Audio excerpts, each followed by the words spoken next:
اگر آپ چاہتے ہیں کہ آپ کی گھریلو پریشانیاں، رزق کی پریشانیاں، بیماریاں، مصیبتیں دور ہوں، تو آج جو میں آپ کو وظیفہ ذکر کر رہا ہوں اس پر عمل کریں۔ انشاءاللہ اس کی برکت سے آپ کی گھریلو پریشانیاں، گھریلو مسائل، دل کی بے سکونی، بے قراری، گھریلو بیماریاں، کاروباری ٹینشنیں، کاروبار کا نہ چلنا، اور اسی طرح گھریلو اور کاروباری ہر پریشانی کے حل کے لیے، بچہ بیمار ہے، کوئی بڑا بیمار ہے، آپ بیمار ہیں، یا کوئی بھی پریشانی ہے، گھریلو پریشانی ہے، کام کی پریشانی ہے، باہر کسی قسم کی کوئی پریشانی ہے، رشتہ داروں میں کوئی پریشانی ہے، اس کے حل کے لیے یہ وظیفہ بہت ہی آسان اور انتہائی شاندار ہے۔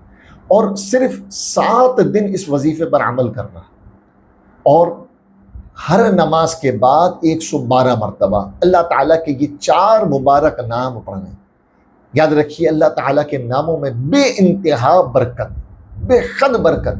یہ 4 نام آپ نے ہر نماز کے بعد 112 مرتبہ پڑھنے۔ ہم کیا؟ یا رزاقو، یا رحمانو، یا رحیمو، یا سلام۔ یا رزاقو، یا رحمانو، یا رحیمو، یا سلام۔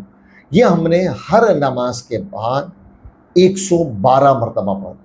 یا رزاقو، یا رحمانو، یا رحیمو، یا سلام، یہ ایک ہوا۔ پھر دوبارہ یا رزاقو، یا رحمانو، یا رحیمو، یا سلام، یہ دوسری مرتبہ۔ اس طرح ہم نے 112 مرتبہ پڑھنا ہے۔ انشاءاللہ اس کی برکت سے گھریلو پریشانیاں، گھریلو مسائل، بیماریاں، اور پھر رزق میں برکت۔ یا رزاقو کا اس میں رزق میں بے انتہا برکت، سکون، قلبی سکون، اور انشاءاللہ بے حد برکتیں آپ کو حاصل ہوں گی۔ اس وظیفے کو صرف 7 دن کر کے دیکھیں اور اس کی برکتیں دیکھیں۔ اللہ تعالی ہمیں اس پر عمل کی سعادت نصیب فرمائے۔